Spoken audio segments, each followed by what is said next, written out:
जय कुंज बिहारी।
जय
श्री श्री कृष्ण बलराम की।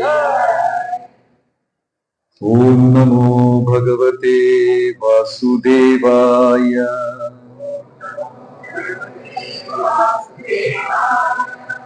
ഓം നമോ ഭഗവതേ വാസുദേവായ.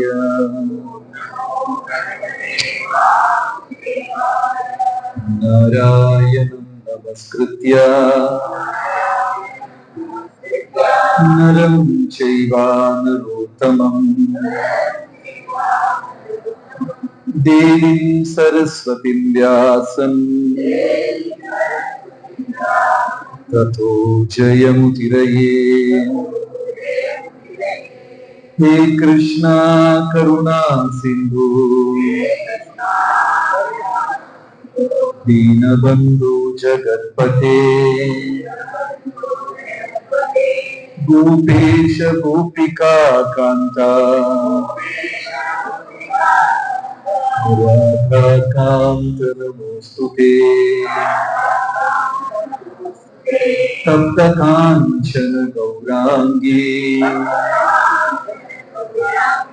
രാധേ വൃന്ദാവനേശ്വരി വൃഷഭാനുസുതേ ദേവി പ്രണമാമി ഹരിപ്രിയേ. ജയ ശ്രീ കൃഷ്ണ ചൈതന്യ പ്രഭു നിത്യാനന്ദ ശ്രീ അദ്വൈത ഗദാധര ശ്രീവാസവി ഗൗരഭക്ത വൃന്ദ. ഹരേ കൃഷ്ണ കൃഷ്ണ കൃഷ്ണ ഹരേ ഹരേ ഹരേ രാമ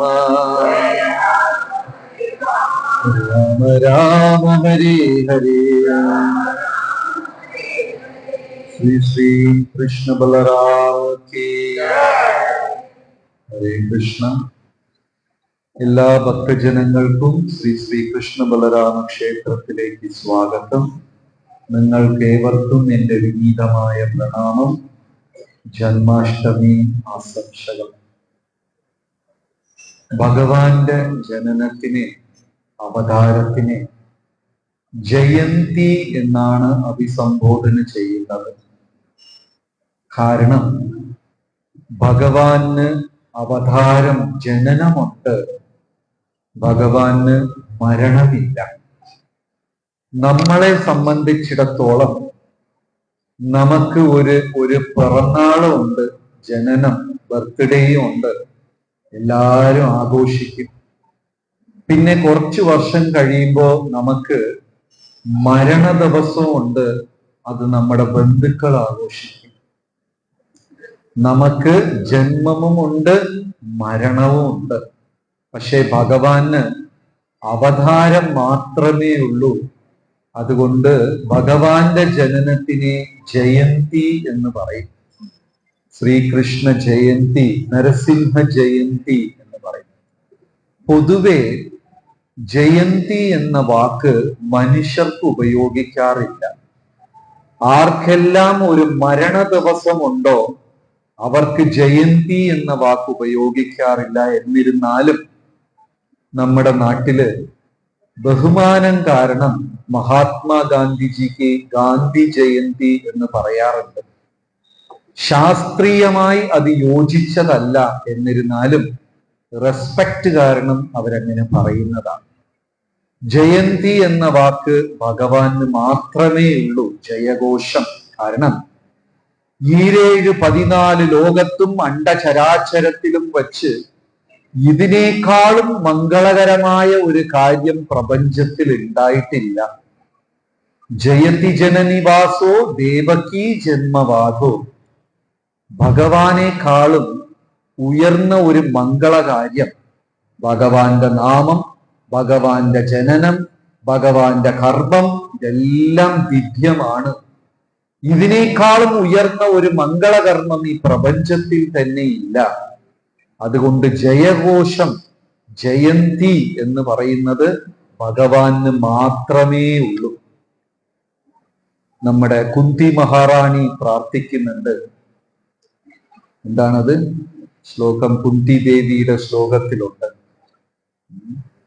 ജയതു ജയതു ദേവോ ദേവകീ നന്ദനോയം ജയതു ജയതു കൃഷ്ണ വൃഷ്ണിവംശോ പ്രദീപഃ ജയതു ജയതു മേഘശ്യാമള കോമലാംഗോ ജയതു ജയതു പൃഥ്വിഭാരനാശോ മുകുന്ദ. ഇന്ന് രാവിലെ സത്സംഗത്തില് ഗോപികാഗീതത്തിലിരുന്ന ആ വാക്ക് നമ്മൾ ഉദ്ധരിച്ച് പറഞ്ഞായിരുന്നു. പൃഥ്വിഭാരനാശോ മുകുന്ദ.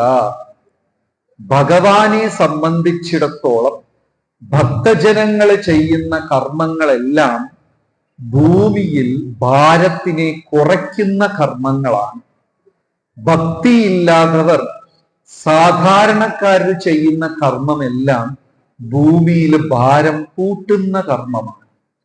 ഒരിക്കലും ഒരു ഭക്തൻ ഭൂമിയിൽ ഭാരം കൂട്ടാൻ പാടില്ല എന്നാണ് ശാസ്ത്രം പറയുന്നത്. അതിന് പുരാണങ്ങൾ പറയുന്ന ഉദാഹരണം, ഒരു ഭാര്യ ഭർത്താവ് ഒരു ദമ്പതി ഒരുമിച്ച് വന്നു കഴിഞ്ഞാൽ അവിടെ സന്താനങ്ങൾ ഉണ്ടാകും. സന്താനപ്രാപ്തി ഉണ്ടാകുമ്പോൾ ഭൂമിക്ക് ഭാരം കൂടും. അപ്പൊ ഒരാള് രണ്ടാകും, രണ്ട് നാലാകും. ഈ 4 പേരും വീട് വയ്ക്കും, അവര് ലോൺ എടുക്കും, അവര് 10 കാറ് മേടിക്കും. ഇങ്ങനെ ഭൂമിയിൽ ഭാരം കൂട്ടിക്കൊണ്ടേയിരിക്കും. പക്ഷേ ഭഗവാന്റെ നാമം ചൊല്ലുന്ന ഒരാള് അവസാനം മുകുന്ദമാല സ്തോത്രത്തിൽ കുലശേഖര ആൾവാർ സ്തുതിക്കുന്നുണ്ട്. കൃഷ്ണാ ത്വദീയ പദപങ്കജ പഞ്ചരന്തം അദ്യൈവ വിശതുമേ മാനസ രാജഹംസ പ്രാണാപ്രയാണ സമയേ കപവാത പിത്തൈ കണ്ഠാവരോധന വിധൗ സ്മരണം കുതസ്ഥേ. ശരീരത്തിലിരുന്ന് പ്രാണൻ പിരിയുന്ന നേരം കപവാതം ഇത് 3ഉം കയറി കഴുത്തിൽ ഇറുകെ പിടിക്കും. അതാണ് നമ്മുടെ ജീവിതത്തിൽ അന്തിമമായ ഒരു പരീക്ഷ. ആ സമയത്ത് കൃഷ്ണ എന്ന് പറയാൻ സാധിക്കണം.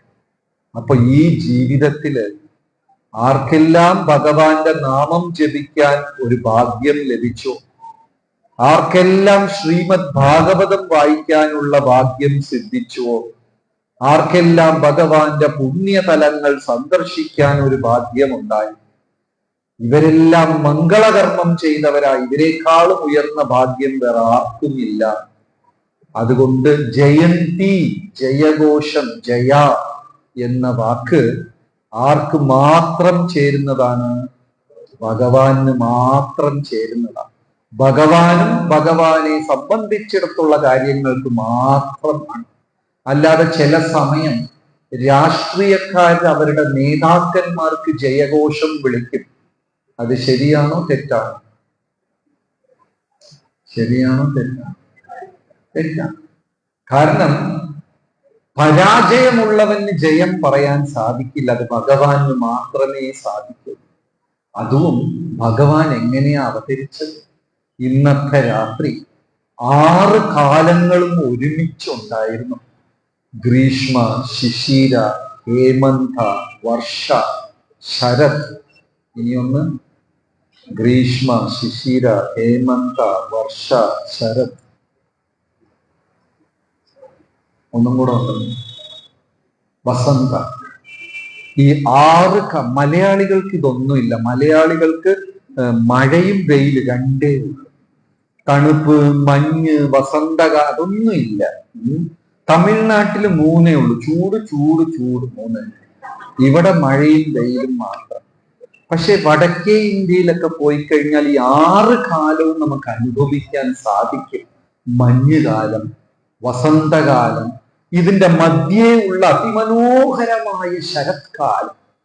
ഈ ശരത്കാലത്തിലുള്ള പൂർണിമയാണ് ഭഗവാൻ തൻ്റെ മാധുര്യ ലീലകൾക്ക് വേണ്ടി തിരഞ്ഞെടുത്ത ഒരു കാലഘട്ടം, ശരത്കാലം.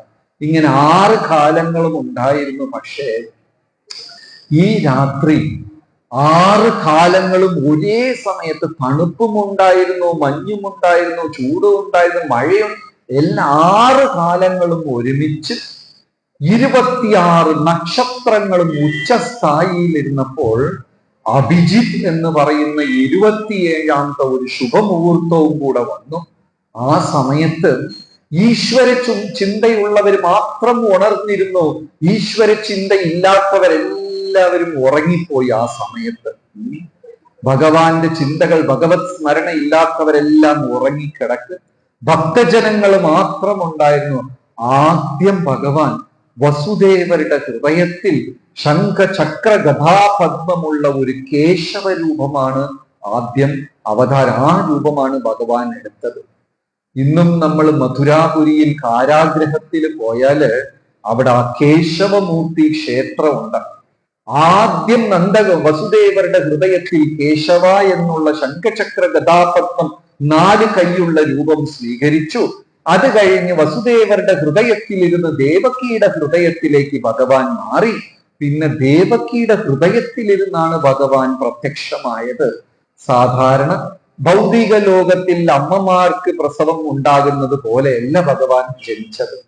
ഭഗവാൻ അവതരിച്ചപ്പോ തന്നെ ശാസ്ത്രം പറയുന്നു, കസ്തൂരി തിലകം ലലാടഫലകേ വക്ഷസ്ഥലേ കൗസ്തുഭം നാസാഗ്രേ വനമൗക്തികം കരതലേ വേണു കരേ കാങ്കനം സർവാംഗേ ഹരിചന്ദനം സുലലിതം കണ്ഠേ ച മുക്താവലി ഗോപസ്ത്രീ പരിവേഷ്ടിതോ വിജയത്തെ ഗോപാല ചൂടാമണി. ഭഗവാൻ അവതരിച്ചപ്പോ തന്നെ ശരീരം മുഴുവനും ചന്ദനം പുരട്ടിയതുപോലെ.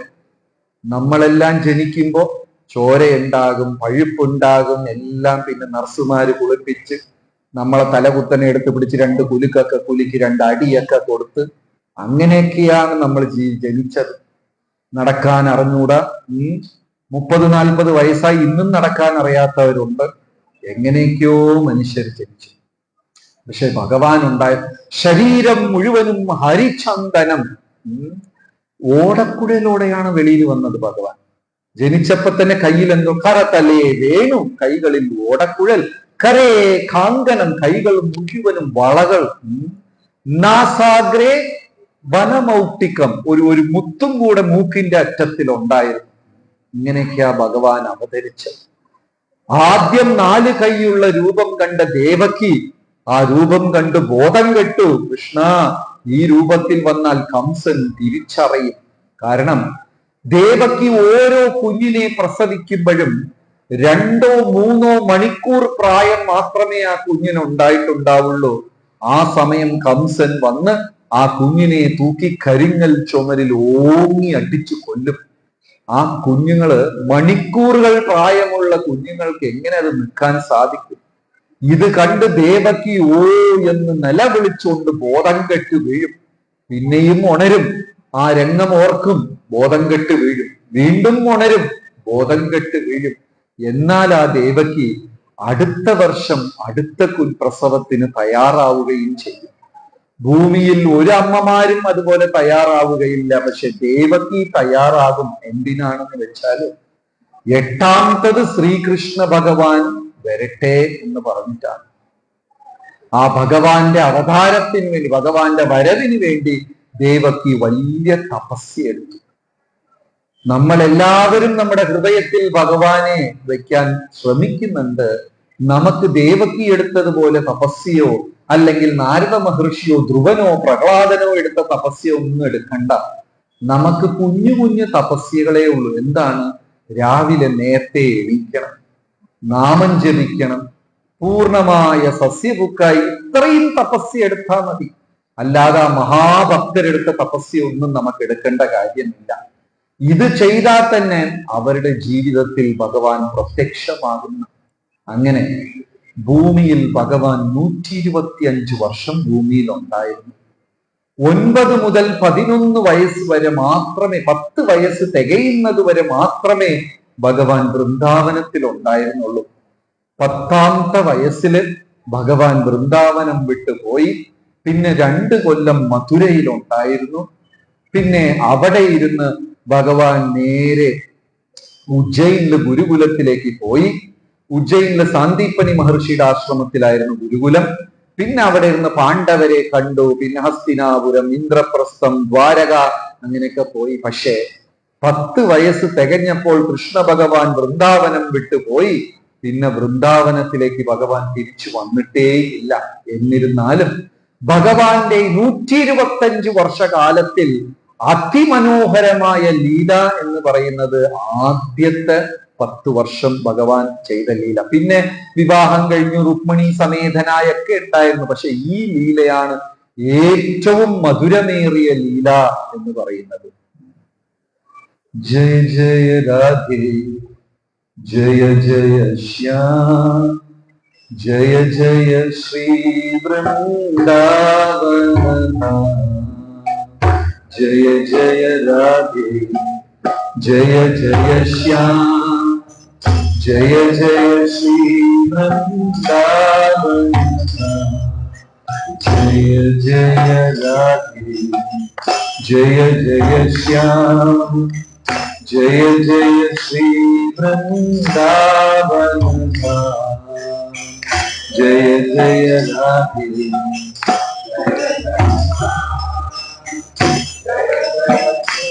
വൃന്ദാവന ശ്രീ ശ്രീ വൃന്ദാവന ധാമ കീ. സൗണ്ട് പോരാ. ശ്രീ ശ്രീ വൃന്ദാവന ധാമ കീ. ഹരേ കൃഷ്ണ. അങ്ങനെ ഭഗവാൻ അവതരിച്ചു. കൈകളിൽ വള, മുത്തുമാല, കണ്ടേച്ച മുക്താവലി, കഴുത്തിൽ 3 വരിയുള്ള മുത്തുമാലകൾ, പട്ടുവസ്ത്രം, ഓടക്കുഴൽ, ഇങ്ങനെയെല്ലാമായി ഭഗവാൻ അവതരിച്ചു. ഒരേ ഒരു പ്രാവശ്യം മാത്രമേ ദേവകി ആ സൗന്ദര്യമുള്ള മുഖം കണ്ടുള്ളൂ. അടുത്ത നിമിഷം ദേവകിയുടെ ഹൃദയത്തില് ഇനിയിപ്പോൾ കംസൻ വന്നാൽ എന്ത് ചെയ്യും എന്ന് ഭയന്ന് വീണ്ടും ദേവകി ബോധം കെട്ട് വീണു. 2 അമ്മമാരാണ് ഭഗവാന് വൃന്ദാവന ലീലയില്.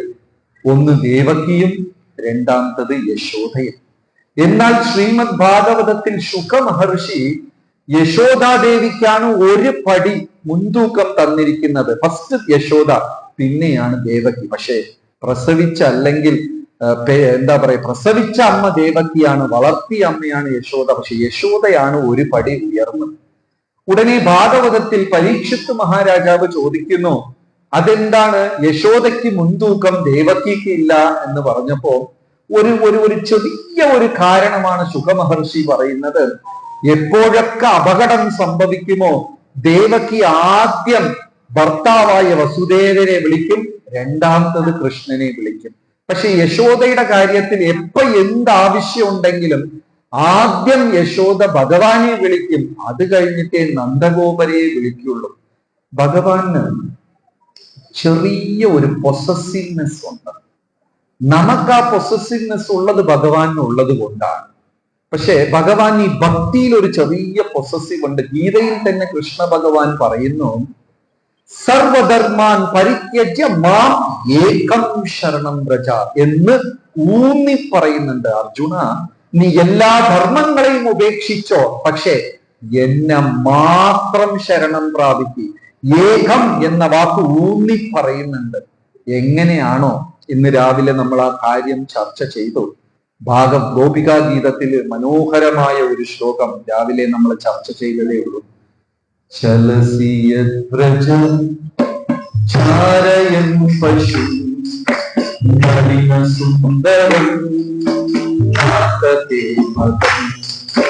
ശിവതൃണാകുരൈ സീതകീർത്തിന കലിലപാമന ഗച്ഛതി. ഹരേ കൃഷ്ണ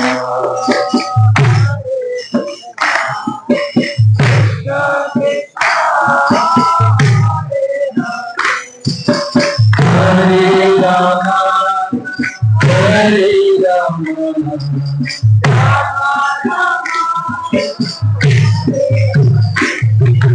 ഹരേ കൃഷ്ണ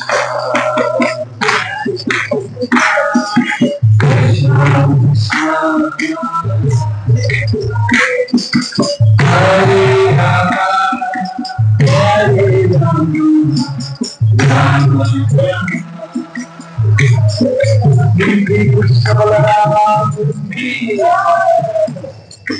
ഗോപികാ ഗീതത്തിൽ അവർ സ്തുതിക്കുക ഭഗവാന്റെ പാദത്തിനെ കുറിച്ച്. ഒരു വശത്ത് ഭഗവാന്റെ പാദം അത്രയ്ക്കും മൃദുലമാണ്. വ്യാസമഹർഷി പറയുന്നു ഭഗവാന്റെ പാദം ബേബി പിങ്ക് കളറിലാണ് ഭഗവാന്റെ പാദം. പിങ്ക് നിറത്തിന് മലയാളത്തിൽ എന്താ പറയാ? റെഡ് ചുവപ്പ്, ഗ്രീന് പച്ച, പിങ്കിന് മലയാളത്തിൽ എന്ത് പറയും? റോസ്. പിങ്കിന് മലയാളം ശരി അറിയില്ല. ഓക്കെ. ഇതില് സുദർശന ചക്രം, താമരപുഷ്പം, തുളസീതറ, ആനയുടെ ചെവിയിലിടുന്ന തോട്ടി, സ്വസ്തിക, പിന്നെ ഇത് കശുവണ്ടിയുടെ ആ ഒരു രൂപം, ധ്വജം, ഇതെല്ലാം ഭഗവാന്റെ പാദത്തിലും കൈകളിലും ചിഹ്നം. അത്ര മൃദുലമാണ്. ഭഗവാൻ വൃന്ദാവനത്തിൽ നടന്നപ്പോ അതെല്ലാം പതിഞ്ഞ് അത് കണ്ടാണ് അക്രൂരര് ബോധക്ഷയം, അക്രൂരർക്ക് ഭക്തി കാരണം ബോധക്ഷയം ഉണ്ടാകുന്നത്. ഒരു വശത്ത് അത്രയും മൃദുലമായ പാദം ഭഗവാന്റെ, അതേ സമയം ആ പാദം എടുത്ത് കാളിയന്റെ തലയിൽ ഡാൻസ് ആടിയപ്പോ ഇടി വന്ന് വീണ, തലയിൽ ഇടി വീണ പോലെ ഉണ്ടായിരുന്നു. ആർക്ക്? കാളിയൻ. ഒരു വശത്ത് അത്രയും മൃദുലമായ പാദം, ഇനി ഒരു വശത്ത് അത്രയും ശക്തമായ ഒരു പാദം. കൃഷ്ണ, അങ്ങേ നമുക്ക് മനസ്സിലാക്കാനേ സാധിക്കുന്നില്ല എന്നാ ഭക്തന്മാർ സ്തുതിക്കുന്നത്. അവിടെ ഒരു വരിയുണ്ട്, ശിലതൃണാൻ കുറൈ സീതപീതിന ചലസിയ വ്രജ ചാരയൻ പശു നളിന സുന്ദരം ശിലതൃണാൻ കുറൈ സീതപീതിന. ശില എന്ന് വെച്ചാല് കല്ല്. ഇങ്ങനെ പശുക്കളെ മേയ്ക്കാൻ പോയ സമയത്ത് മൃദുലമായ ഭഗവാന്റെ പാദത്തിൽ ഒരു കല്ല് കുത്തി കയറി. ശില, എല്ലാവർക്കും പറയാം ശില എന്ന് വെച്ചാൽ കല്ല. പക്ഷെ ഇവിടെ ആചാര്യന്മാർ വിശദീകരണം കൊടുക്കുമ്പോ ശില എന്ന വാക്കിന് നെല്ലിന്റെ ഊമി എന്നാ പറഞ്ഞിരിക്കുന്നത്. അത് സംസ്കൃതം അനുസരിച്ച് തെറ്റാണ്. ശില എന്ന് പറഞ്ഞാൽ കല്ലാണ്. ശില രൂപം, ഭഗവാൻ ശിലയല്ല, ഭഗവാൻ വിഗ്രഹമാണ്. പൊതുവെ ശില എന്നൊക്കെ പറഞ്ഞാൽ കല്ലാണ്. പക്ഷേ ആചാര്യന്മാർ അത് വിശദീകരിക്കുമ്പോൾ നെല്ലിന്റെ ഉമി എന്നാ പറഞ്ഞിരിക്കുന്നത്. തെറ്റാ. എന്തുകൊണ്ട് അങ്ങനെ ആചാര്യന്മാർ മാറ്റി പറയുന്നത്? നാരായണീയത്തിലും അങ്ങനെ ഒരു ഭാഗമുണ്ട്. മേൽപ്പത്തൂർ നാരായണീയം രചിച്ചപ്പോ അതിലൊരു ചെറിയ പദ്യം, യശോദ അമ്മ കൃഷ്ണന് പാല് കൊടുക്കാൻ. അപ്പൊ ഭഗവാൻ വളരെ കഷ്ടപ്പെട്ട് പാല് കുടിക്കുന്നെന്നാ പറയുന്നത്. നമ്മൾ ആരെങ്കിലും ഭക്ഷണം കഴിക്കുമ്പോ കഷ്ടപ്പെട്ട് വേണ്ട എന്ന് വിയർത്ത് അങ്ങനെയൊക്കെയാണ് ഭക്ഷണം കഴിക്കുന്നത്. അപ്പൊ ഭഗവാൻ പാല് കുടിക്കുക എന്തോ ഒരു വലിയ ശ്രമം പോലെയാ. അതും പറയുന്നുണ്ട് ഗോപികാഗീതത്തിൽ, ഭഗവാൻ പശുക്കളെ എങ്ങനെയാ മേയിച്ചുകൊണ്ട് പോകുന്നതെന്ന്. ദിനപരീക്ഷയെ നീലകുണ്ടലൈർ വനരുഹാനനം 9 ലക്ഷം പശുക്കളെയാ ഭഗവാൻ മേയ്ക്കാൻ കൊണ്ടുപോകുന്നത്. 1000 ഗോപന്മാര്. ഈ പശുക്കളെ മേയ്ക്കുന്നത് വലിയ കഷ്ടപ്പാടെന്നാ പറയുന്നത്. ഭഗവാൻ എങ്ങനെയാ പശുക്കളെ മേയ്ക്കുന്നത്? അവിടെ കൊണ്ടുപോയി കാട്ടിൽ അഴിച്ചു വിടും. അത് കെട്ടിയിട്ടേ ഇല്ല, അതിനെങ്ങനെ വിടും? ഒരു ട്യൂണ് വായിക്കുമ്പോ എല്ലാം മേയാൻ പോകും, അടുത്ത ട്യൂണ് വായിക്കുമ്പോ എല്ലാം തിരിച്ചു വരും, ഒരു ട്യൂണ് വായിക്കുമ്പോ റെസ്റ്റ് ചെയ്യും. ഇതിലെന്താ കഷ്ടപ്പാട്? ഒരു മരത്തിന്റെ മേലെ കയറിയിരുന്ന് ഭഗവാൻ ഓടക്കുഴൽ എടുത്ത് വായിക്കും. ഒരു ഗീതം വായിക്കുമ്പോ ഇതെല്ലാം മേയാൻ പോകും, അടുത്ത പാട്ട് വായിക്കുമ്പോ ഇതിനെയാ പറയുന്ന കഷ്ടപ്പെട്ട് പശുക്കളെ മേയ്ച്ചത്. ആ കഷ്ടപ്പാട് എന്താണെന്ന് എനിക്കേ അറിയാവൂ. കാരണം ഈ ആശ്രമത്തിൽ 20 അന്തേവാസികളെ മേയ്ക്കുന്നതാണ്. അത് വലിയ ബുദ്ധിമുട്ടാണ്. 9 ലക്ഷം പശുക്കളെ ഭഗവാൻ ഓടക്കുഴൽ നാദം കൊണ്ടാണ് ഇത് ചെയ്യുന്നത്. പക്ഷെ ആചാര്യന്മാർ പറയുന്നു വലിയ കഷ്ടപ്പാടാണ്. അപ്പൊ യശോദാദേവിയുടെ മടിയിലിരുന്ന് ഭഗവാൻ പാല് കുടിക്കുന്നു, വലിയ കഷ്ടപ്പെട്ട് പാല് കുടിക്കുന്നു. നെറ്റിയിലെല്ലാം വിയർപ്പ് തുളികൾ. യശോദ സൗന്ദര്യം നോക്കുക. ആ മനോഹരമായ ഭഗവാന്റെ മുഖം, വിടർന്ന നെറ്റി, ബിംബപ്പഴം പോലത്തെ ചുണ്ട്, ശംഖ് പോലത്തെ കണ്ണ്, താമര ഇതൾ പോലെ ചെവി വരെ നീണ്ടു നിൽക്കുന്ന കണ്ണുകൾ, ഇതുപോലെ വലിയ കഴുത്ത്, ഇതിലെ ചെവി, ഇതെല്ലാം കണ്ട് ആസ്വദിച്ച് ഭഗവാന്റെ നെറ്റിയിൽ ചെറിയ ചെറിയ ചെറിയ ചെറിയ വിയർപ്പിന്റെ തുളി. ആ വിയർപ്പിന്റെ തുളിക്കകത്ത് ഭഗവാൻ യശോദ തന്റെ രൂപം കണ്ട് ഇങ്ങനെ ആസ്വദിക്കുക. അങ്ങനെ പാല് കൊടുക്കുന്ന സമയത്ത് പെട്ടെന്ന് അടുപ്പിൽ വെച്ച പാല് പൊങ്ങി. അതിന് ആചാര്യന്മാര് രസകരമായ ഒരു ഉദാഹരണം പറയുന്നു. ആ പാല് വിചാരിച്ചത്ര ഞങ്ങള് കൃഷ്ണന് കുടിക്കാൻ കൊടുക്കൂ എന്ന് പറഞ്ഞാണ് ഞങ്ങളെ പശുവിലിരുന്ന് കറന്നത്. ഇതാ ഞങ്ങൾ അടുപ്പിൽ വെച്ചിരിക്കുന്ന കൃഷ്ണൻ നമ്മുടെ പാല് കുടിക്കുന്നില്ല എന്ന് സങ്കടം. ഇത് ആചാര്യന്മാരുടെ ഭാവനയാണ്. അതുകൊണ്ട് അടുപ്പിലുള്ള പാലെല്ലാം ആത്മഹത്യ ചെയ്തത്ര. ഉടനെ യശോദാദേവി എന്ത് ചെയ്തു? കുഞ്ഞിനെ എടുത്ത് നിലത്ത് വെച്ചിട്ട് ഓടിച്ചെന്നിട്ട് ആ പാലിനെ ശ്രദ്ധിക്കാൻ പോയി. കൃഷ്ണൻ ഇഷ്ടപ്പെടുവോ? പൊസസീവ്നെസ്, ചെറിയൊരു പൊസസീവ്നെസ് ഭഗവാനുണ്ട്. ഇഷ്ടപ്പെട്ടില്ല. ഉടനെ ഭഗവാൻ എന്ത് ചെയ്തു? ഇറങ്ങി കല്ലെടുത്ത് വീട്ടിലുള്ള സർവത്ര പാല്, തൈര്, വെണ്ണ എല്ലാം അടിച്ചങ്ങ് പൊട്ടിച്ചു. എല്ലാം. ഇത് ഭാഗവതം. പക്ഷെ നാരായണീയത്തിൽ മേൽപ്പത്തൂർ എഴുതിയപ്പോ എന്താ എഴുതിയത്? കൃഷ്ണൻ ഓടക്കുഴലെടുത്ത് എല്ലാ തലവും പൊട്ടിച്ചു എന്ന്. അത് കഴിഞ്ഞ് മേൽപ്പത്തൂർ വ്യാസഭാഗവതവും നാരായണീയം താരതമ്യപ്പെടുത്തി നോക്കിയപ്പോ അയ്യോ, ഞാൻ മഹാ തെറ്റ് ചെയ്തല്ലോ. അവിടെ വ്യാസൻ കല്ലെന്നല്ലേ പറഞ്ഞിരിക്കുന്നത്, ഞാൻ ഓടക്കുഴൽ കൊണ്ടുപോയി എന്ന് അദ്ദേഹം സ്വയം കുറ്റം ചെയ്തു എന്ന് പശ്ചാത്തപിച്ചപ്പോ അകത്തിരുന്ന് ഗുരുവായൂരപ്പൻ പറഞ്ഞു, മേൽപ്പത്തൂരെ, ഞാൻ കല്ലുകൊണ്ടും പൊട്ടിക്കും ഓടക്കുഴൽ കൊണ്ടും എന്റെ ഇഷ്ടം, ഞാൻ അങ്ങോട്ട് എഴുതിക്കോന്നു. ഭഗവാന്റെ അത് വളരെ, കൃഷ്ണനും ഭക്തജനങ്ങളും തമ്മിലുള്ള ആ ഒരു ബന്ധം വളരെ വളരെ പേഴ്സണലാണ്. ഗോവിന്ദ ജയ ജയ ഗോപാല ജയ ജയ ഗോവിന്ദ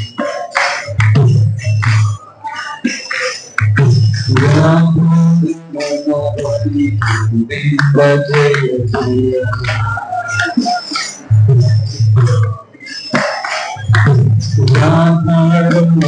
ഹരി ഗോവിന്ദ ജയ ജയ.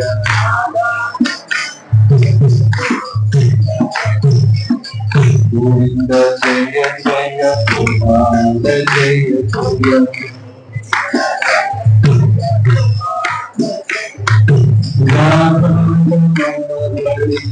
ഗോവിന്ദ ജയ ജയ.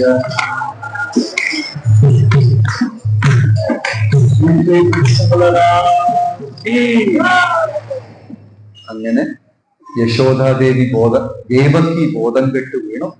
നേരത്തെ തന്നെ പറഞ്ഞതുപോലെ വസുദേവർ എന്ത് ചെയ്തു? ഒരു മനോഹരമായ ഒരു ബാസ്ക്കറ്റിൽ ഭഗവാനെ വെച്ചിട്ട് പുറത്ത് കൊണ്ടുപോവുക. ചൂടുമുണ്ട്, തണുപ്പുമുണ്ട്, ഭയാനകമായ മഴയും പെയ്യുന്നു.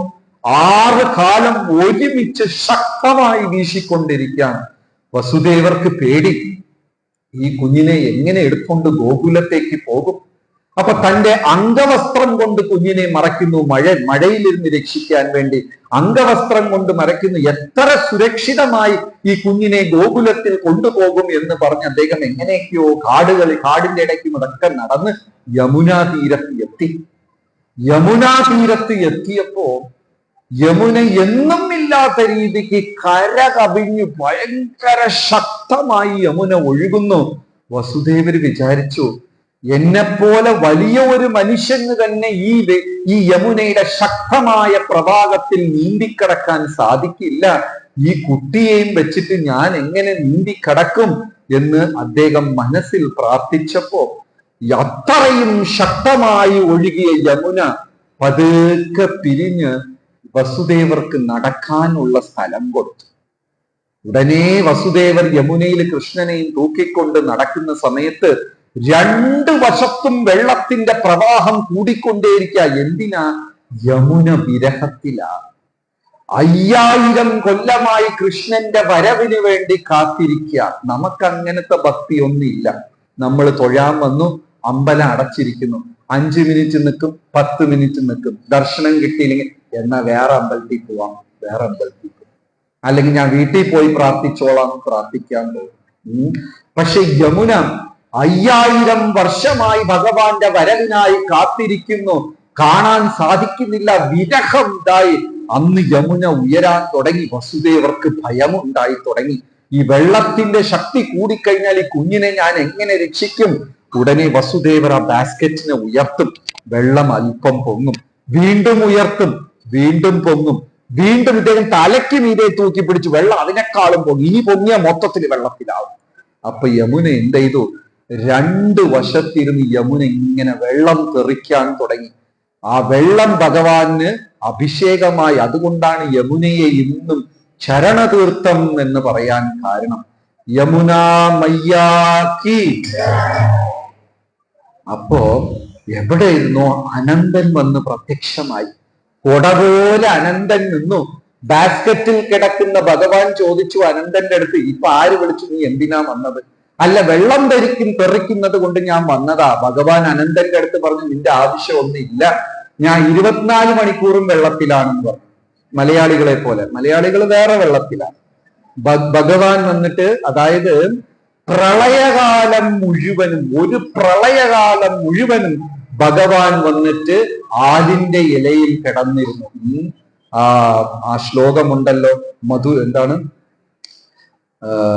കരാരവിന്ദേന പദാരവിന്ദം പദാരവിന്ദേന വിനിവേശയന്തം വടസ്യ പത്രസ്യ, അതായത് വടവൃക്ഷത്തിന്റെ ഇലയില്, ചിലരൊക്കെ ലോക്കറ്റ് ആയിട്ട് ഇട്ടിട്ടുണ്ടാവും ഒരു ആലിലയിൽ കൃഷ്ണൻ കിടക്കുന്നത്. ഒരു ദിവസം 2 ദിവസമല്ല ഭഗവാൻ ആലിലയിൽ കിടന്നത്, ഒരു പ്രളയകാലം മുഴുവൻ. വടസ്യ പത്രസ്യ കുടേശയാനം ബാലം മുകുന്ദം മനസാ സ്മരാമി. അപ്പോ ഭഗവാൻ അനന്തന്റെ അടുത്ത് പോകാൻ പറഞ്ഞു. അങ്ങനെ ഈ രാത്രി വസുദേവർ വന്ന് കൃഷ്ണനെ ഗോകുലത്തിൽ കൊണ്ടുവന്നു. ഭഗവാന്റെ ഒരു പ്രത്യേകത, ഒരു സ്ഥലം വിട്ടു പോയ പിന്നെ അവിടെ വരുന്നതേ ഇല്ല.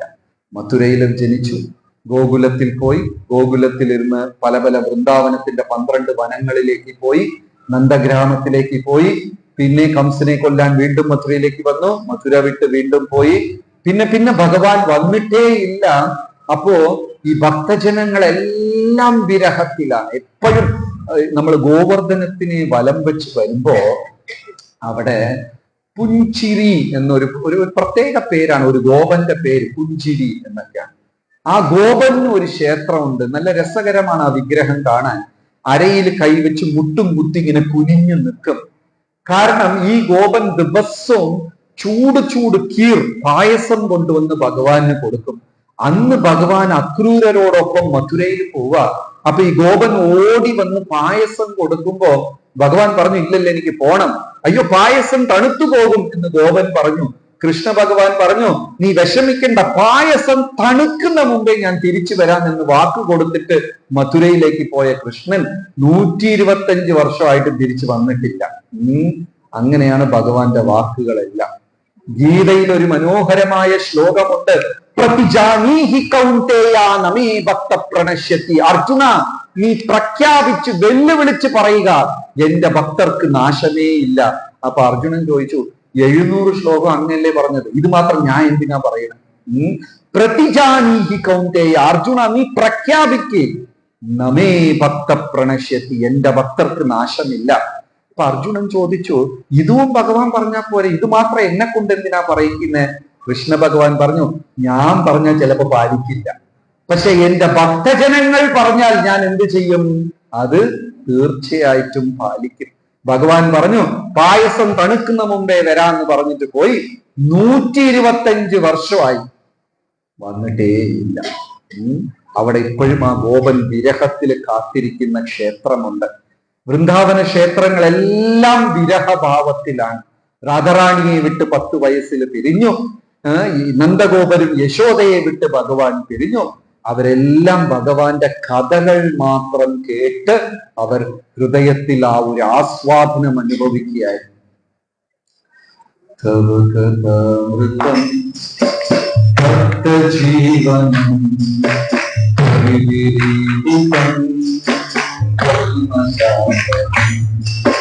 ശ്രവണമംഗളം ശ്രീമദാതകം വിഘ്നന്തിയേ വിരാജന.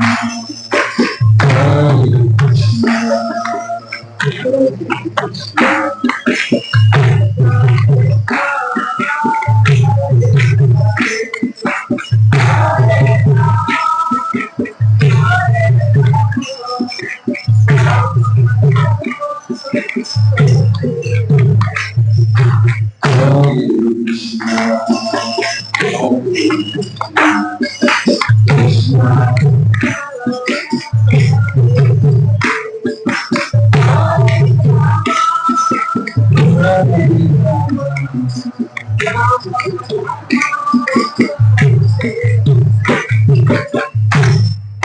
എത്ര പേർക്ക് ഇവിടെ ഇരിക്കുന്നതിൽ ബോറടിക്കുന്നു, ഇഷ്ടമില്ലാതെ ഇരിക്കുന്നത് ആരുമില്ല. എത്ര പേർ കഥകളെല്ലാം ഇഷ്ടമായി? ഇല്ല. ഉറങ്ങി ഉറങ്ങി കേൾക്കുന്ന നമുക്ക് ഇത്ര ഇഷ്ടമാണെങ്കിൽ ഇത് നേരിട്ട് കണ്ടും അനുഭവിച്ച ആ ഭക്തജനങ്ങളുടെ അവസ്ഥ എന്തായിരിക്കും? ശ്രീമദ് ഭാഗവതം പറയുന്നു, നിത്യ ഉത്സവം, ദിവസവും ഉത്സവമായിരുന്നു, പല തരത്തിലുള്ള ലീലകൾ. ഒരു ദിവസം കൃഷ്ണ ഭഗവാൻ തന്റെ പശുക്കിടാവിനെയും, ഈ കഥയുടെ പേര് മുക്തചരിത. രഘുനാഥ ദാസഗോസ്വാമി ഇതിനെ കവിതയായി രചിച്ചിട്ടുണ്ട്, മുക്തചരിത. ഒരു ദിവസം കൃഷ്ണ ഭഗവാൻ തന്റെ പശുക്കിടാവിനെയും വലിച്ചുകൊണ്ട് പോകുമ്പോ ഈ ഗോപികമാരെല്ലാം ഇരുന്നിട്ട് മുത്തുമാല, അതായത് റിയൽ പേള് കൊണ്ട് മാല കോർത്തുകൊണ്ടിരിക്കുകയാണ്. പല തരത്തിലുള്ള അലങ്കാരത്തിനായി. വീട്ടിൽ എന്തോ ഒരു വിശേഷമാ, സൂര്യന്റെ പൂജയോ എന്തോ ഒരു പൂജയാണ് വീട്ടില്. അതിനുവേണ്ടി പേളില് ഫുൾ മാല, പല അലങ്കാരം, നല്ല നല്ല രസകരമായ മുത്തുക്കൾ കൊണ്ട് മാലകൾ ചെയ്തുകൊണ്ടിരിക്കുക. കൃഷ്ണ ഭഗവാൻ ചെന്ന് ചോദിച്ചു, 4 മുത്ത് തരൂ എന്ന് എനിക്ക് എന്റെ പശുവിന്റെ കഴുത്തിൽ മുടക്കെട്ടാൻ. എത്ര മുത്ത് ചോദിച്ചു? 4 മുത്ത്. ഗോപികമാര് വിചാരിച്ചു, ഞങ്ങളെ എന്നും നീയല്ലേ കളിപ്പിക്കുന്നത്. കാരണം ഈ കൃഷ്ണൻ കാരണം ഇവർക്ക് പാലിന്റെ കലം, തൈരിന്റെ കലം എടുത്തിട്ട് എവിടെയും പോകാൻ പറ്റില്ല, അങ്ങോട്ട് തിരിയാൻ എന്നും ഉപദ്രവമാണ്. ഈ രാജസ്ഥാനി, ഗുജറാത്ത് കാണാൻ തന്നെ രസം. നിങ്ങൾ അതൊക്കെ ചിലപ്പോൾ കണ്ടിട്ടുണ്ടാവും ടി വിയിലൊക്കെ. തലയിൽ ഒരു 3 കലം ഉണ്ടാവും, കണ്ടിട്ടുണ്ടോ? കയ്യിലൊരു 3-4 കലം ഉണ്ടാവും. ഇപ്പുറത്തൊരു കുട്ടിയും കാണും. എല്ലാം കൂടെ ആയിട്ട് ഇവരിതെല്ലാം തൂക്കിക്കൊണ്ട് നടക്കും. അത് ബാലൻസിങ് ബുദ്ധിമുട്ടാണ്. നമുക്ക് പറ്റുമോ? നമുക്ക് പറ്റില്ല. മര്യാദയ്ക്ക് നടന്നാൽ തന്നെ ഈ പടിയിൽ 10 പ്രാവശ്യം താഴെ. ഇത്രയും കലം വെച്ച് ഇതെല്ലാം വെച്ച് അവർ നടന്നു പോകുമ്പോ ഈ ഗോപന്മാർ മുഴുവനും മരത്തിൽ കയറി ഇരുന്നിട്ട് കല്ല് കൊണ്ട് ഓരോ കലമായിട്ട് പൊട്ടിക്കും. അപ്പൊ ഈ ഗോപസ്ത്രീകൾക്ക് എത്ര ദേഷ്യം വരും. ദേഷ്യം വരില്ലേ? ഒരു ദിവസം ഇവരെല്ലാം കൂടെ കൃഷ്ണനെ പിടിച്ചിട്ട് പറഞ്ഞു, ഇത് അത്ര നിസ്സാര കാര്യമെന്ന് വിചാരിച്ചോ ഈ പാൽക്കലമൊക്കെ കൊണ്ടുപോകുന്നത്? കൃഷ്ണൻ പരിഹസിച്ചു. ഈ 7-14 ലോകവും അണ്ടചരാചരവും എന്റെ വിരൽ തുമ്പിൽ നിൽക്കുകയാണ്, പിന്നെയാണ് ഒരു പാലിന്റെ കലം. ഗോപസ്ത്രീകൾ പറഞ്ഞു, അതൊക്കെ എളുപ്പമാ, പാൽക്കലം കൊണ്ടുപോകുന്നതാ ബുദ്ധിമുട്ട്.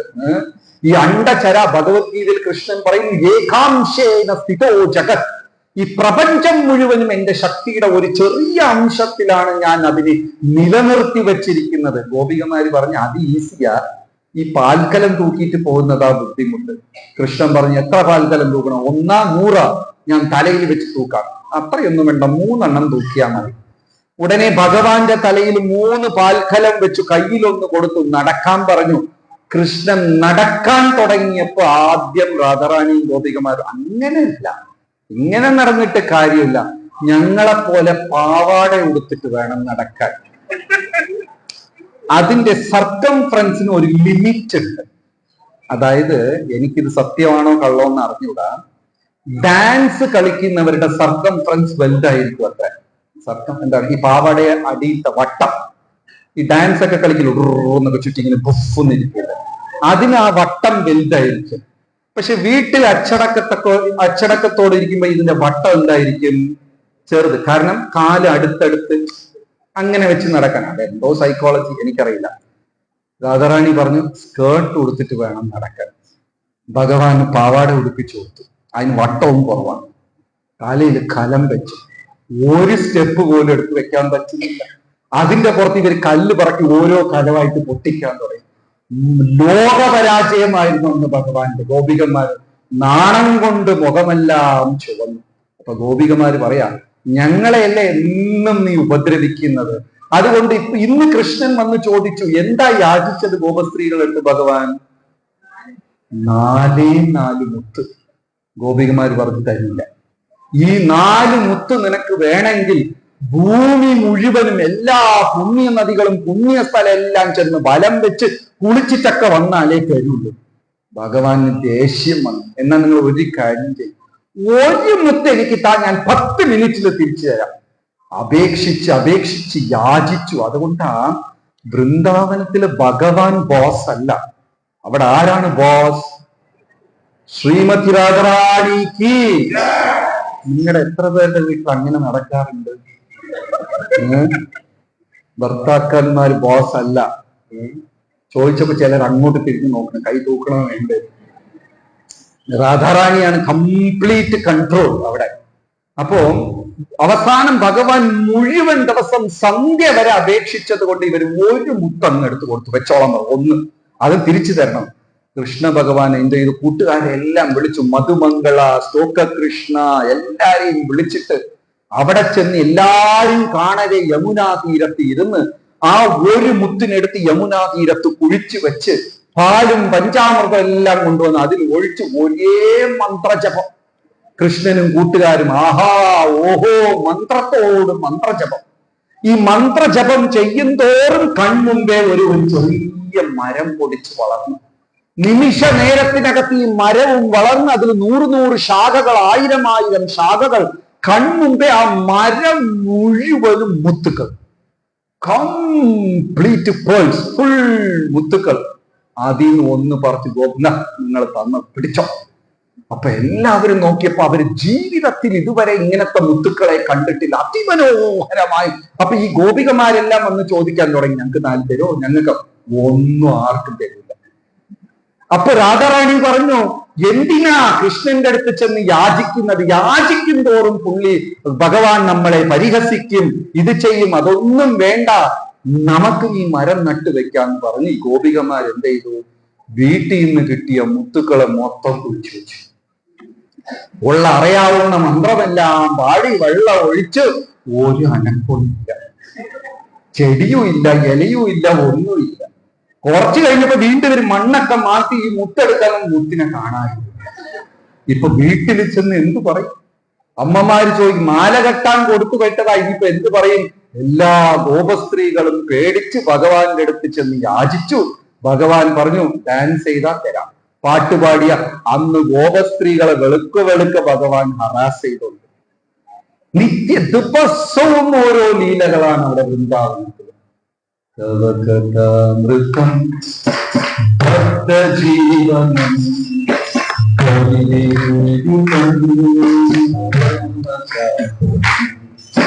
ശ്രവണമംഗളം ശ്രീമദ്ഭാഗവതം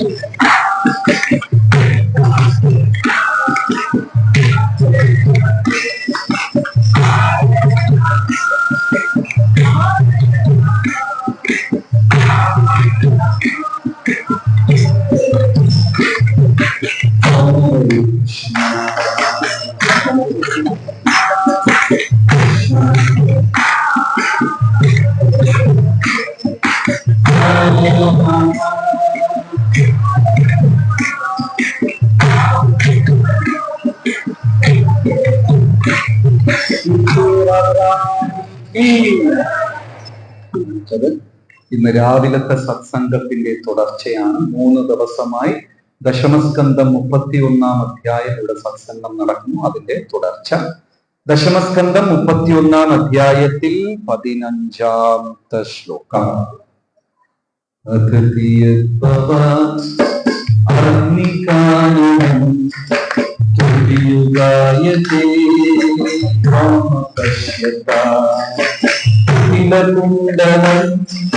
ശ്രീമുഖം ചരേ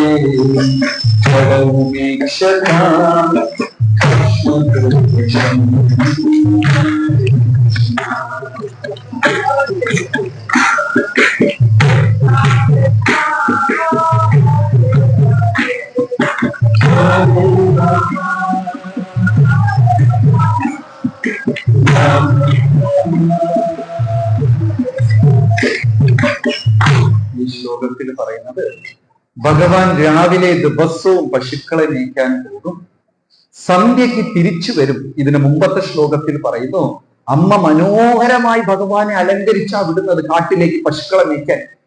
ഈ പോയിട്ട് രാത്രി കഴിഞ്ഞ് സന്ധ്യയ്ക്ക് തിരിച്ചു വരുമ്പോൾ മൊത്തം പൊടിയായിരിക്കും. ചില കുഞ്ഞുങ്ങളെ വെള്ളയിട്ട് സ്കൂളിൽ അയച്ചാൽ വൈകുന്നേരം ബ്രൗൺ കളറിൽ തിരിച്ചു വരും, ഇല്ലെ? പല വീട്ടുകളിലും സംഭവിക്കുന്നതാണ്. കൃഷ്ണ ഭഗവാൻ മയിൽപീലി തൊട്ട് കാല് വരെ മണ്ണില് ഈ രണ്ട് കണ്ണ് മാത്രമേ കാണുള്ളൂ. അത്ര പൊടി പിടിച്ചാണ് തിരിച്ചു വരുന്നത്. പശുക്കളോട് കളിച്ച്, ഗോപന്മാരുടെ കൂടെ കളിച്ച്, യമുനയിൽ കുളിച്ച് എല്ലാം പൊടി പിടിച്ചിങ്ങ് തിരിച്ചു വരും. അപ്പോ ഈ ഗോപസ്ത്രീകൾ വൈകുന്നേരം കൃഷ്ണന്റെ വരവിനായി കാത്തിരിക്കുക. അഗ്നികാനനം, ആ വനത്തിൽ നിന്ന് തിരിച്ചു വരുന്നു. അപ്പൊ രാവിലെ തൊട്ട് ഒരു ദിവസം പോലും അവർക്ക് ഭഗവാനെ വിട്ട് പിരിഞ്ഞിരിക്കാൻ സാധിക്കില്ല. ത്രുതിയുഗായത്തെ ത്വാമപശ്യ. ത്രുതി എന്ന് പറഞ്ഞാല് നമ്മൾ മലയാളത്തിൽ പറയില്ലേ, പെട്ടെന്ന് ധൃതി, പെട്ടെന്നാവട്ടെ എന്ന് പറയില്ലേ. ഇത് സെക്കൻഡ്. മലയാളത്തിൽ എന്ത് പറയുന്നത്? ക്ഷണമല്ല, എന്താ പറയാ, നാളിക, സെക്കൻഡ് ഇംഗ്ലീഷിലാണ്. മലയാളം ഈ സമയത്തിന് 14 മൂന്നായിട്ട് ഈ ടൈമിനെ 3ആയിട്ട് ഡിവൈഡ് ചെയ്ത ക്ഷണം, അതിനെ വീണ്ടും 14ആയിട്ട് ഡിവൈഡ് ചെയ്ത ത്രുതി. അപ്പൊ അതിന് നമുക്ക് ആ ഒരു സമയത്തിന് വിശദീകരിക്കാൻ പറ്റില്ല. ത്രുതി എന്ന് പറയുന്ന ചെറിയ സമയം. ആ ത്രുതി നേരം ഭഗവാനിലിരുന്ന് പിരിയുന്നത് യുഗമായി മാറുന്ന പോലെ തോന്നുന്നത്രേ. ആലോചിച്ച് നോക്കണം അവരെ വിരഹം. നമുക്കൊന്നും ആ സമയത്തിനെ കണക്കിലെടുക്കാനേ പറ്റില്ല.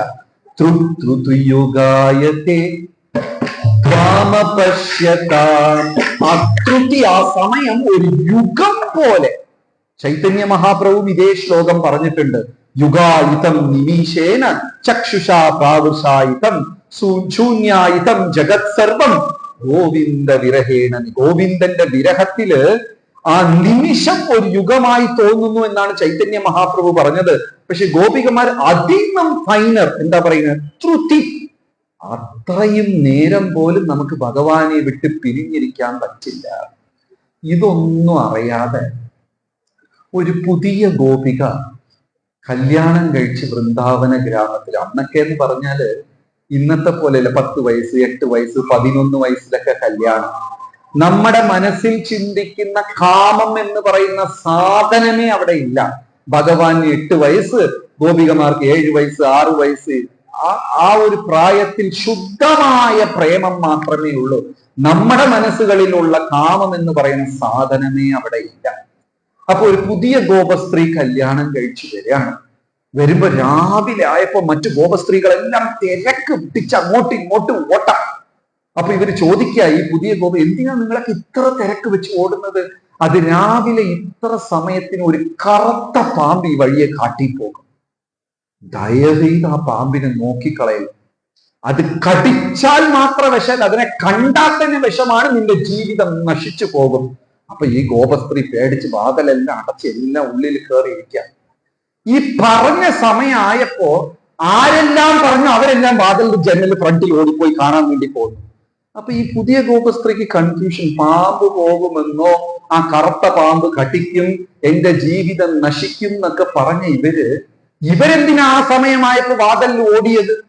അപ്പൊ ഈ ഗോപസ്ത്രീ എന്ത് ചെയ്തു? പതുക്കെ ആരും കാണാതെ ചെന്നിട്ട് വാതിലിന്റെ ഇടവഴി ചെറിയ ദ്വാരത്തിൽ കൂടെ ഇതെന്താ സംഭവിക്കും, കറുത്ത പാമ്പ് എന്താണെന്ന് കാണാൻ വേണ്ടി പോയി. ആ കൃത്യ സമയമായപ്പോ ജയഘോഷങ്ങൾ. 1000 ഗോപന്മാർ, 1ഉം 2ഉം അല്ല, 1000. ചിലത് ആകാശത്തിൽ സോമർസ് ബൾട്ടി അടിക്കുന്നു, ചിലത് കൃഷ്ണ ബലറാം. അത് ഭാഗവതം പറയുന്നു, സഹറാമേണ കേശവ. രാമനോടൊപ്പം തോളിൽ കൈയിട്ടിട്ട് കേശവനും വനത്തിൽ പോകുന്ന ഒരു വെള്ളപ്പാമ്പ്, ഒരു കറുത്ത പാമ്പ്. കൂട്ടുകാരെല്ലാം സന്തോഷം കൊണ്ട് ആകാശത്തിൽ മറഞ്ഞു വീഴുന്നു. ആചാര്യന്മാര് പറയുന്നു, ചിലത് കാലിൽ ലാൻഡ് ചെയ്ത്, ചിലത് തലയിൽ ലാൻഡ് ചെയ്തു, തലകുത്തിനേക്ക് വീണു. പക്ഷെ അറിയില്ല, എല്ലാവരും ആനന്ദത്തിൽ പോകുന്നു. ഇവരുടെ പുറകെ 9 ലക്ഷം പശുക്കിടാവ്. എത്ര എണ്ണം? 9. ചിലത് ഫ്രണ്ട് കാലിൽ ഡാൻസ് ചെയ്യുന്നു, ചിലത് ബാക്ക് കാലിൽ ഡാൻസ് ചെയ്യുന്നു. പശുക്കിടാക്കൽ 9 ലക്ഷം അങ്ങോട്ട് വനത്തിലോട്ട് പോവുക. ഇപ്പൊ ഇതെല്ലാം ഗോപസ്ത്രീകൾ. ഈ സന്ധ്യയ്ക്ക് കൃഷ്ണൻ തിരിച്ചു വരുന്നത് കാണാൻ സാധിക്കുകയും അങ്ങനെ അവരെല്ലാം ആസ്വദിച്ച് വിരഹത്തിൽ തിരിച്ചു വന്നപ്പോ ഈ പുതിയ ഗോപസ്ത്രീ വിവാഹം കഴിഞ്ഞ് ആ നാട്ടിൽ ആദ്യമായിട്ട് വന്നത് ആ ദ്വാരത്തിൽ കൂടെ നോക്കുക. ഇങ്ങനെ ഒരു സൗന്ദര്യം ഇന്ന് വരെ കണ്ടിട്ടില്ല.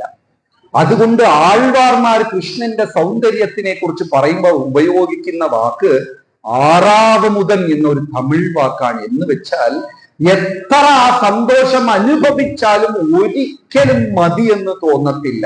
നമുക്ക് എല്ലാവർക്കും പായസം ഇഷ്ടമാണ്. എത്ര ഗ്ലാസ് കുടിക്കും? 1, 2, 10, 20 കുടിക്കുവാണെങ്കിൽ. കാരണം കുറച്ച് കഴിയുമ്പോൾ ഒരുപാട് സ്വീറ്റ് ആകുമ്പോൾ നമുക്ക് ഒരുമാതിരി മതി എന്ന് തോന്നും. പക്ഷെ കൃഷ്ണൻ എന്ന് പറയുന്ന മധുരം എത്ര എടുത്താലും മതി എന്നേ തോന്നില്ല. അങ്ങനെ ഈ ഗോപസ്ത്രീകളെല്ലാം തിരിച്ചു വരുമ്പോ ആരോ വാതിൽ ശില പോലെ ഒട്ടിപ്പിടിച്ച് അങ്ങനെ ഇരിക്കുന്നു. അപ്പൊ ഗോപികമാർ ചോദിച്ചു, എന്ത് പറ്റി ഇവൾക്ക്? മറ്റുള്ളവർ വന്ന് അതിനെ പാമ്പ് കടിച്ചു. ഇനി ആ ഗോപസ്ത്രീയുടെ ജീവിതം ഇതാണ്. കാരണം ഭഗവാന്റെ വരവിനായി അങ്ങനെ കാത്തിരിക്കുന്നു. ഈ ശ്ലോകത്തിൽ അങ്ങനെ ഭഗവാൻ വനത്തിലിരുന്ന് തിരിച്ചു വരുന്നത് ആ വരവിന് വേണ്ടി കാത്തിരിക്കുക. ഇതിന് ഗോപസ്ത്രീകൾ പറയുന്ന ഒരു വാക്കുണ്ട്. എന്താണെന്ന് വെച്ചാല് കുടില കുണ്ടലം ശ്രീമുഖം ചതേ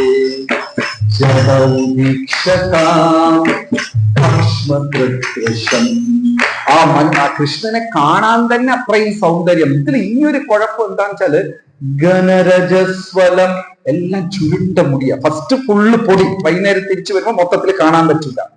ശരീരത്തിൽ ഏത് ഭാഗം മാത്രമേ കാണാൻ പറ്റുള്ളൂ? കണ്ണുകൾ മാത്രം. പക്ഷെ കൃഷ്ണന്റെ ഇനിയൊരു ഇതെന്താ വെച്ചാൽ ഘനരജസ്വലം, മുടിയൊക്കെ ഇങ്ങനെ ഞാൻ രാവിലെ പറയുന്നുണ്ടായിരുന്നു. അതൊരു നാച്ചുറൽ, ഭഗവാന്റെ ഫുൾ ചുരുണ്ട മുടിയാണ്. രാധാറാണിക്ക് ഫുൾ ചുരുണ്ട്. ഇന്നത്തെ പെണ്ണുങ്ങൾക്ക് അത് അറിഞ്ഞുകൂടാതെ എടുത്ത് അയൺ ചെയ്തെല്ലാം ചെയ്ത് ഫുൾ ചുരുണ്ട മുടി ഭഗവാന്റെ ഘനരജസ്വലം. ഇത് ആ 2 കണ്ണേ കാണാൻ പറ്റുന്നുള്ളൂ. അതിന്റെ ഫ്രണ്ടിൽ കൂടെ ഇത് വന്ന് അങ്ങ് നിൽക്കും. അതുകൊണ്ട് ദർശനം എടുക്കാൻ പറ്റുന്നില്ല. ഘനരജസ്വലം ദർശനം, ആ ദർശനം അവർക്ക് എടുക്കാൻ സാധിക്കുന്നില്ല. ആ കുട്ടിലക്കുണ്ടലം, ആ ചുരുണ്ട മുടികളൊക്കെ കിടക്കുന്നു. ശ്രീമുഖം ചത്തെ, ആ ബ്യൂട്ടിഫുൾ ഭഗവാന്റെ ഫേസിനെ കാണാൻ പറ്റുന്നില്ല. അങ്ങനെ കാണാൻ ശ്രമിക്കുമ്പോ പൊട്ടൻ ബ്രഹ്മാവ്, ജഡം എന്ന വാക്കാണ് അവർ ബ്രഹ്മാവിനെ വിളിക്കുന്നത്. ഗോപികമാർ ബ്രഹ്മാവിനെ എങ്ങനെയാ വിളിക്കുന്നത്?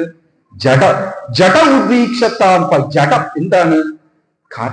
കാണാൻ പറ്റുന്നതേ വലിയ ബുദ്ധിമുട്ട്.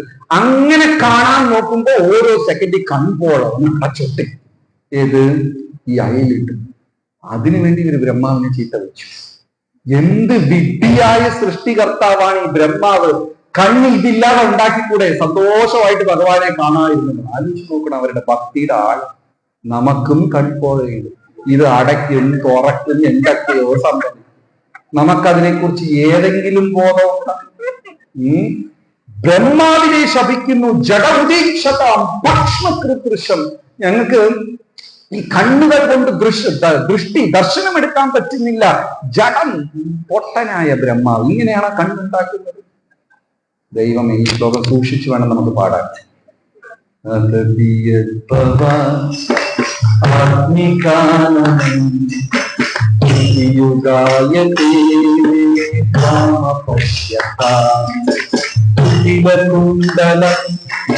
ശ്രീമുഖം ചതേ ചരൗദീക്ഷതാ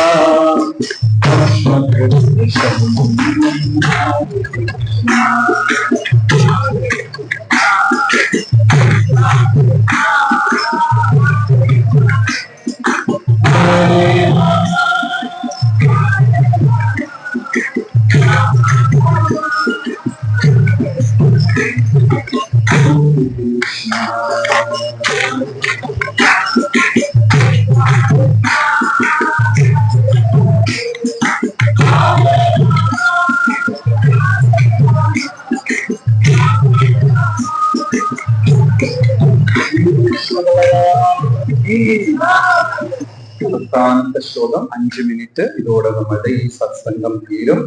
അത് താഴെ പ്രസാദ വിതരണം തുടങ്ങിയിട്ടുണ്ടാകും. ലാസ്റ്റ് ശ്ലോകം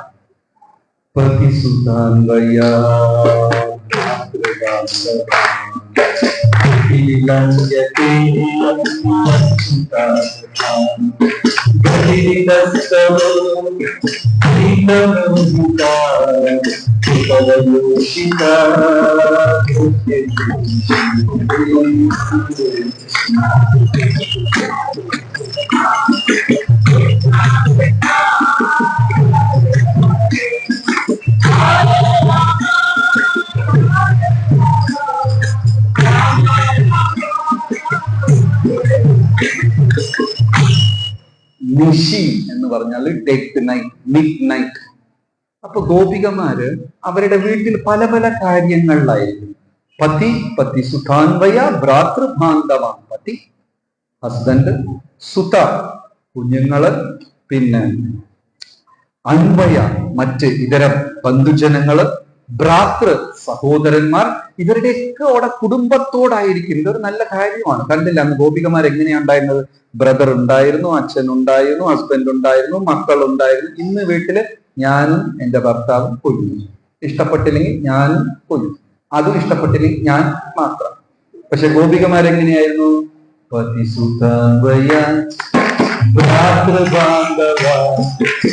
കുടുംബസമേതം ഭർത്താവ്, കുഞ്ഞുങ്ങള്, സഹോദരന്മാരെല്ലാരുമായിട്ട് നിശി. ഈ സമയം എപ്പോഴാ? അർദ്ധരാത്രി, നിശി.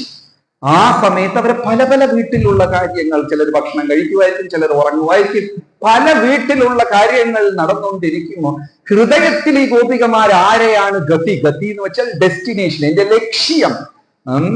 അതിവിലംഘ്യത്തെ അന്തി അച്യുതാഗത, അന്ത്യമായ ഗതി, എന്റെ പരമഗതി. എന്റെ ഇപ്പോ ഇവിടെ കൂടിയിരിക്കുന്ന ഭക്തർക്കെല്ലാം ഒരു ലക്ഷ്യം.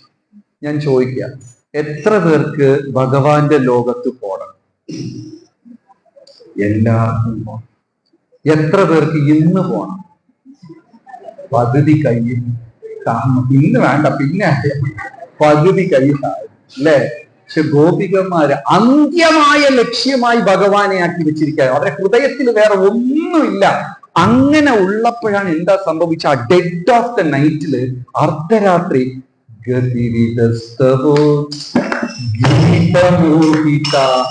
മനോഹരമായ ഒരു ഓടക്കുഴൽ നാദം. ഇത് പല പല കാര്യത്തിൽ ഈ ഗോപികമാരിയ്ക്കുക. അപ്പൊ ഭഗവാൻ എന്താ ചെയ്യും? ആ ഫ്ലൂട്ട് വായിച്ചു കഴിഞ്ഞാല് എല്ലാ ഭക്തര്, ഗോപന്മാർ, ഗോപസ്ത്രീകള്, പശുക്കിടാക്കള്, വ്രജവാസികൾ എല്ലാവരും ഏത് ദിശയിലിരുന്നാണ് ആ ഓടക്കുഴൽ നാദം വന്നത്, ആ ദിശയിലേക്ക് മത്ത് പിടിച്ച് ഭ്രാന്തരെ പോലെ ഓടാൻ തുടങ്ങി. ഇതൊക്കെ കേൾക്കുമ്പോ ആൾക്കാർ വിചാരിക്കും, ഭക്തി എന്ത് ഇത്ര ഭ്രാന്താണ്? ആ ഭ്രാന്ത് എല്ലാവർക്കും ഉണ്ട്. ഇതൊക്കെ ഇവിടെ എത്ര പേര് കൂടിയിരിക്കുന്നു. പെട്ടെന്ന് അവിടെ മോഹൻലാൽ വന്നു. ഇവിടെ ആരെങ്കിലും ഇരുന്ന് കേൾക്കുന്നാണ് വിചാരിക്കുന്നത്? എല്ലാരും ഫോൺ എടുത്തിട്ട് ഫോട്ടോ എടുക്കാൻ പോകും. അപ്പൊ ഭ്രാന്ത് ഉണ്ടോ? ഇല്ലേ? സാധാരണ ഭൗതിക ലോകത്തിൽ അസുഖങ്ങൾ, ജനന മരണത്തിൽ കുടുങ്ങിക്കിടക്കുന്ന ആൾക്കാരെടുത്ത് ഇത്രയും ഒരു അട്രാക്ഷൻ ഉണ്ടെങ്കിൽ, 14 ലോകം അണ്ടചരാചരം, ചലിക്കുന്നതും ചലിക്കാത്തതും സർവത്ര സൃഷ്ടിയും സൗന്ദര്യത്തിന്റെയും ഉറവിടമായ ഭഗവാന്റെ അടുത്ത് അട്രാക്ഷൻ ഇല്ലാതിരിക്കോ? ആകർഷണത്തി ഇതി കൃഷ്ണ, ഏവരെയും ആകർഷിക്കും. ശ്രീകൃഷ്ണചന്ദ്ര ഭഗവാൻ. അപ്പോ രാത്രി ഇവരെല്ലാം വിട്ടിട്ടങ്ങ് ഓടി. ഏത് ദിശയിൽ നിന്നാണോ ഓടക്കുഴൽ നാദം വന്നത്, ആ ദിശയെ നോക്കി മത്ത് പിടിച്ചതുപോലെ ഇവിടെ ഓടിയപ്പോ ഭഗവാൻ എന്റെ ഈ ഗോപികമാര് വരുന്നത് കണ്ട ഉടനെ രൂപമെല്ലാം മാറി. 4 കൈ, ശംഖ ചക്ര ഗദാ പത്മം, ശാന്താകാരം ഭുജംഗശയനം പത്മനാഭം സുരേശം, വിഷ്ണുവായി മാറി, നാരായണനായി മാറി. കൃഷ്ണ ഭഗവാനും നാരായണനും തമ്മിൽ വലിയ വ്യത്യാസം ഇല്ലെങ്കിലും ഭാവത്തിൽ വ്യത്യാസമുണ്ട്. എല്ലാ ദൈവവും ഒന്നാണ് എന്നും പറഞ്ഞ് യശോദ വിചാരിച്ചാലും നരസിംഹത്തിനെ തൂങ്ങിക്കെട്ടി വെക്കാൻ പറ്റും? ഇല്ലേ? ഭാവത്തിന് വ്യത്യാസമുണ്ട്. നാരായണ സ്വാമി, കൃഷ്ണ ഭഗവാൻ ചെറിയ ചെറിയ വ്യത്യാസം ഉണ്ടെങ്കിലും ഭാവത്തിന് വലിയ വ്യത്യാസമുണ്ട്. പെട്ടെന്ന് ഈ ഗോപികമാർ ഇരുട്ടത്തി ഇതെല്ലാം പതി സുതാൻവയ ഭ്രാതൃ ബാന്ധവ, ബന്ധുക്കള്, ഭർത്താവ്, കുഞ്ഞുങ്ങള്, സഹോദരന്മാർ, കുടുംബ സമേതം ഉപേക്ഷിച്ച് നിശി അർദ്ധരാത്രി ആ ദിശയിൽ ഓടിയപ്പോ അതാ അവിടെ നിൽക്കുന്ന നാരായണൻ, ശാന്താകാരം ഭുജംഗശയനം. ഗോപസ്ത്രീകൾക്ക് ഒരു താല്പര്യം, നാരായണനെ കണ്ടിട്ട് ഒരു താല്പര്യം. എല്ലാരും വന്ന് നമോ നമ, അത്ര വന്നത് കൊണ്ട് ബഹുമാനം കാണിച്ച് തൊട്ടു, നമോ നമ. എല്ലാവരും തൊട്ടു. നാരായണൻ അങ്ങനെ നിന്നു. അവസാനം രാധാദേവി വന്ന് പാദത്തിൽ തൊട്ടത് 4 2 കൈ കാണാൻ. ശംഖ ചക്ര പ്രതാപം എല്ലാം കാണാതെ ഓടക്കുഴൽ മാത്രം. മനസ്സിലായി ആള്. അപ്പൊ അവര് ചോദിച്ചു, ഞങ്ങൾ എന്തിനാ ഇത്രയും കഷ്ടപ്പെടുത്തുന്നത്? കൃഷ്ണ ഭഗവാൻ ചോദിച്ചു, നിങ്ങളൊക്കെ കുലവതിയാണോ? നല്ല കുടുംബത്തിൽ പിറന്നവരാണോ? ഓടക്കുഴൽ വായിച്ചതാരാ? വിളിച്ചു വരുത്തിയതാരാ? വന്നതിന് ശേഷം ഭഗവാൻ ജ്ഞാനോപദേശം, നിങ്ങളെല്ലാം സൽകുടുംബത്തിൽ കുലവത്തികളാണോ എന്നൊക്കെ പറഞ്ഞ് ഇങ്ങനെ അഹോരാത്രം ഈ വൃന്ദാവന ലീല. ഇത് നമുക്ക് കലികാലത്തിൽ ആസ്വദിക്കാം. എങ്ങനെ? ശുദ്ധമായ നാമജപം ചെയ്യുന്നവർക്ക് ഇത് ആസ്വദിക്കാൻ പറ്റും. അതുകൊണ്ട് പുതിയതായി വന്ന ഭക്തജനങ്ങൾക്ക് ഞങ്ങളുടെ അപേക്ഷയാണ്, ദിവസവും 108 തവണ ഹരേ കൃഷ്ണ മഹാമന്ത്രം ജപിക്കുക. ഹരേ കൃഷ്ണ കൃഷ്ണ കൃഷ്ണ ഹരേ ഹരേ, ഹരേ രാമ ഹരേ രാമ. ഇനി 10 മണിക്ക് അഭിഷേകം തുടങ്ങും. ഇനിയിപ്പോ ഇവിടെ കുറച്ച് ഡിവോട്ടീസിന്റെ ഭജനയും ഇതൊക്കെ ഒരു 1/4 മണിക്കൂർ ഉണ്ടാവും. അതേസമയം താഴെ പ്രസാദ വിതരണവും തുടങ്ങിയിട്ടുണ്ട്. എല്ലാവർക്കും ശ്രീകൃഷ്ണ ജന്മാഷ്ടമി ആശംസകൾ. Sreekrishna Balaram ശ്രീമംഗളം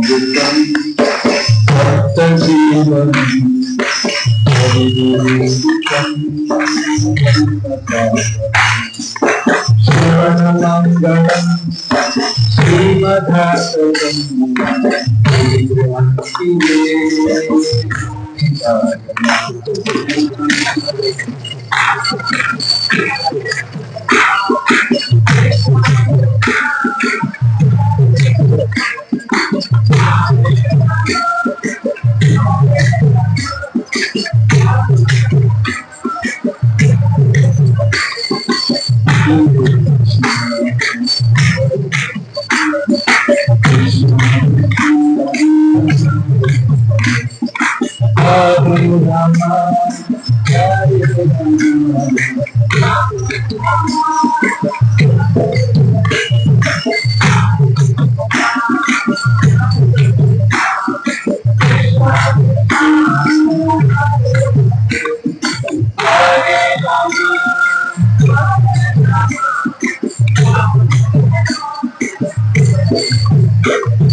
Krishna Balaram Srila Prabhupada